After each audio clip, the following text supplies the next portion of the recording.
one that I mentioned. I've got myself an obsession for the smell, for the touch. Good morning and welcome to today's installment of the 30 Things Challenge. Today's tag is 5 passions and to talk a little bit about them. The first passion of mine that I would like to talk about is books and reading. And the reason why I consider those to be two different things because I worked as a student volunteer for my school library, and when I was doing that, I really discovered a passion for just handling books and the way they smell and putting them away on the shelf, making sure the shelves looked nice. Because I think that presenting books in a respectful and artistic way is a really interesting thing to do, and I really enjoyed doing it. And I'm hoping that when I get to college, I'll be able to volunteer at the library there as well. That'd be really amazing. I really like books, and with that, of course, I love what's in the books. I love to read. My favorite book at the moment is The Picture of Dorian Gray. It's a fascinating book. I think the epigrams are wonderful. I think the story is very macabre and very spooky, but it makes you think. And I really like books that make you think about things or that change your opinion about things. Other books that I've really enjoyed are Young Torless by Robert Musil. That's another really good thinking book. Very strange story, very weird, but it was fascinating. Uh, I've read I've read so many books. I read Swiss Family Robinson. I would really recommend that one. I also read a lot of manga. My favorite series at the moment is actually manhwa. It's from Korea and it's called 1001 Nights. And that's definitely my favorite graphic novel of all time. I read all of them and I want to own all of them. I really like books that have good, interesting messages. They can be strange, they can be creepy, they can be funny. I just enjoy going into that other world that is the world of books and being able to really be in the character's head and be in their story and have it not be their story but your story and have the two be intertwined. I think that's the most wonderful, amazing feeling. Even more so than a movie. You can't really get into the movies the way you can get into books. The second passion of mine that I'd like to talk about is writing. I think my love of writing came from my love of books and literature and the written word and the English language and vocabulary and all of those things. I've written or I've attempted to write things probably my whole life since I was able to write. I've been writing stories. I remember in second grade, we had to write in journals every day, and we could write whatever we wanted. We just had to write. I think we got like 30 minutes or some weird amount of time to like write something, and I would write like 5-page little stories, and I would always volunteer to read them. And it's probably one of my earliest memories is writing. I have any idea. I have no idea what my stories were about, but I remember doing it. And that continued all the way through my elementary, high school, middle school. All of it I've written. Finally, this last little turn, I've gotten almost to the end of finishing a whole book, which I'm very proud of. I might never do anything with it, but it's just writing is kind of just for me, and it lets me explore different parts of my personality through the characters that I create. And I think that that's definitely one of my biggest passions is just escaping into the world of the written word. I think it's fascinating, and I think it really helps you to discover more things about yourself. The third passion that I want to talk about of mine is history. And I guess you could say it's just an overall love of learning, but history has always really, really spoken to me in a similar way that literature did because I consider history to be just a whole bunch of stories. I've had different phases of things that I've gotten really, really into. Like, I was obsessed with the story of the Titanic. I hadn't even seen the movie. I watched the movie because I was interested in the shipwreck. I don't even remember why I knew about it in the first place, actually, because I hadn't watched the movie. I don't know. But I was really, really fascinated by the whole idea. I have so many books about the Titanic that my dad got me. I was really, really interested in the Bastille in France. I learned a lot about that.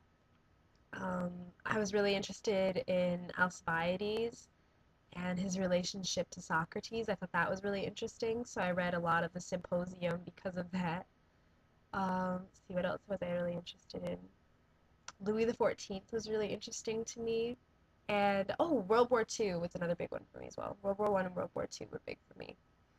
That was mostly because I was really getting fascinated with German history at the time. So I really read a lot of stuff from the German perspective during World War One and Two. That was really very interesting, actually. Where there's been a lot of little phases that I've gone through. And then the newest thing that I've got into, it's not really history exactly because it's just on the news right now, but I've been following a lot of the story of the Luca Rocco Magnotta case, and that's going to be in history soon too. So I think that's kind of interesting to see how history in the making, and I think that serial killers are interesting, and uh, anyway, any kind of history really is fascinating to me. If somebody says, "Hey, do you want to read about whatever?" I'll say, "All right, I'll give it a shot." I just think that it's fascinating to me to see what people have done over the course of history and to change humanity and to change the way that our future is going to look. I think that's just absolutely riveting.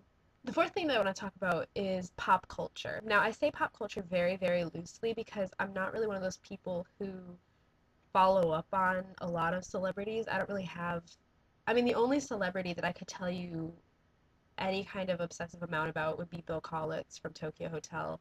I could tell you probably anything you'd never really want to know about any of them in the band. But by pop culture, what I really mean is just sort of like whatever is going on right now. Like I mentioned the Luca Rocca Magnotta case, and even though I'm kind of throwing that under history just because I feel like there's a lot of similarities and parallels to previous murderers there that I think is interesting. But I think pop culture, by that I just mean like I keep up with the news. I mean, granted, it's weird news, but I do keep up with the news, the kind of underground news. I usually read the Huffington Post. I think that's a really good newspaper, as far as an online newspaper is concerned, just because I think that they pull little. I just really like human interest stories, I guess is what I should say. And if they involve celebrities, then hey, but I guess it would also depend on what you would consider a celebrity, because I definitely kept track of Sasha Grey. If anybody knows who that is, I kept track of her. I don't know, just whatever pops up on Huffington Post or on AOL, I'll usually know about it. And so I get all these weird stories, and I'll follow court cases. Like I followed the Casey Anthony case, and I followed the Zimmerman case with Trayvon Martin. I followed that.